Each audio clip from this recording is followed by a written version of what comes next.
जय श्री राम मित्रों, आज हम आपको शिव महापुराण के 6वें अध्याय की कहानी लेकर आए हैं, जिसमें आप जानेंगे शिव पुराण के श्रवण की विधि तथा श्रोताओं के पालन करने योग्य नियमों का वर्णन। शौनक जी कहते हैं, महाप्राज न्य व्यास शिष्य सूत जी दंडा आपको नमस्कार है। आप धन्य है, शिव भक्तों में श्रेष्ठ है। आपके महान गुण वर्णन करने योग्य है। अब आप कल्याणमय शिव पुराण की श्रवण की विधि बताइए, जिससे सभी श्रोताओं को उत्तम फल की प्राप्ति हो सके। अब सूत जी कहते हैं, मुने शौनक, अब मैं तुम्हें संपूर्ण फल की प्राप्ति के लिए शिव पुराण के श्रवण की विधि बता रहा हूँ। पहले किसी ज्योतिष को बुलाकर के दान मान से संतुष्ट करके अपने सहयोगी लोगों के साथ बैठकर बिना किसी विघ्न बाधा के कथा की समाप्ति होने के उद्देश्य से शुद्ध मुहूर्त का अनुसंधान कराए और प्रयत्न पूर्वक देश देश में स्थान पर यह संदेश भेजे कि हमारे यहाँ शिव पुराण की कथा होने वाली है।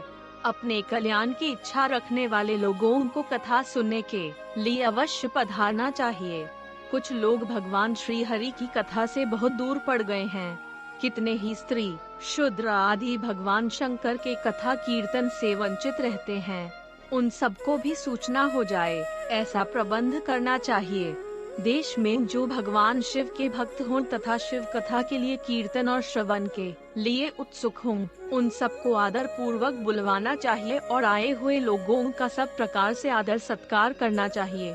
शिव मंदिर में, तीर्थ में, वन प्रांत में अथवा घर में शिव पुराण की कथा सुनने के लिए उत्तम स्थान का निर्माण करना चाहिए। केले के खम्भों से सुशोभित एक ऊंचा कथा मंडप तैयार कराएं। उसे सबूर फल फूल आदि से तथा सुंदर चंदोवे से अलंकृत करें और चारों ओर ध्वजा पताका लगाकर तरह तरह के सामानों से सजाकर सुंदर शोभा संपन्न बना दें। दंडा भगवान शिव के प्रति सब प्रकार से उत्तम भक्ति करनी चाहिए। वहीं सब तरह से आनंद का विधान करने वाले परमात्मा भगवान शंकर के लिए दिव्य आसन जा निर्माण करना चाहिए तथा कथावाचक के लिए भी एक ऐसा दिव्य आसन बनाना चाहिए जो उनके लिए सुखद हो सके।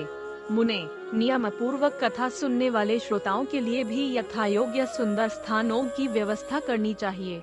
अन्य लोगों के लिए साधारण स्थान ही रखना चाहिए।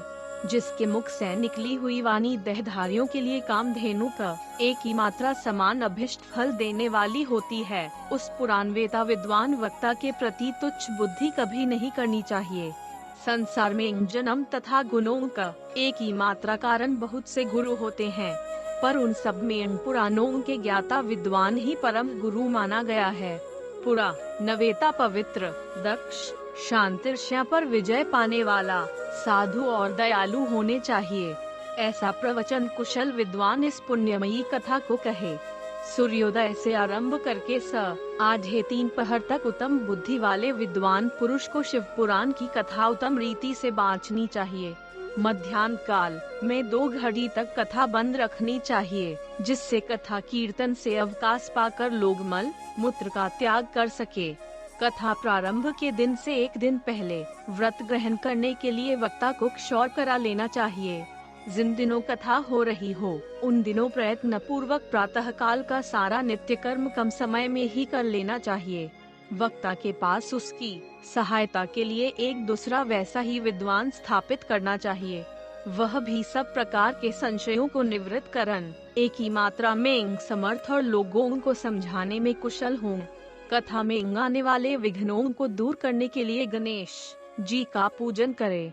कथा के स्वामी भगवान शिव की तथा विशेषतः शिव पुराण की पुस्तक की भक्ति भाव से पूजा करे। तत्पश्चात उत्तम बुद्धि वाला श्रोता तन मन से शुद्ध एवं प्रसन्नचित हो आदर पूर्वक शिव पुराण की कथा को सुन एक ही मात्रा। जो वक्ता और श्रोता अनेक प्रकार के कर्मों में भटक रहे हो, काम आदि 6 विकारों से युक्त हो, स्त्री में आसक्ति रखते हो और पाखंड पूर्ण बातें कहते हो, वे पुण्य के भागी नहीं होते। जो लौकिक चिंता तथा धन, घर एवं पुत्र आदि की चिंता को छोड़ कथा में मन लगाए रहते हैं, उन शुद्ध बुद्धि वाले पुरुषों को उत्तम फल की प्राप्ति होती है। जो श्रोता श्रद्धा और भक्ति से युक्त होते हैं, दूसरे कर्मों में मन नहीं लगाते और मौन, पवित्र एवं उद्वेग शून्य होते हैं, वे ही पुण्य के भागी होते हैं।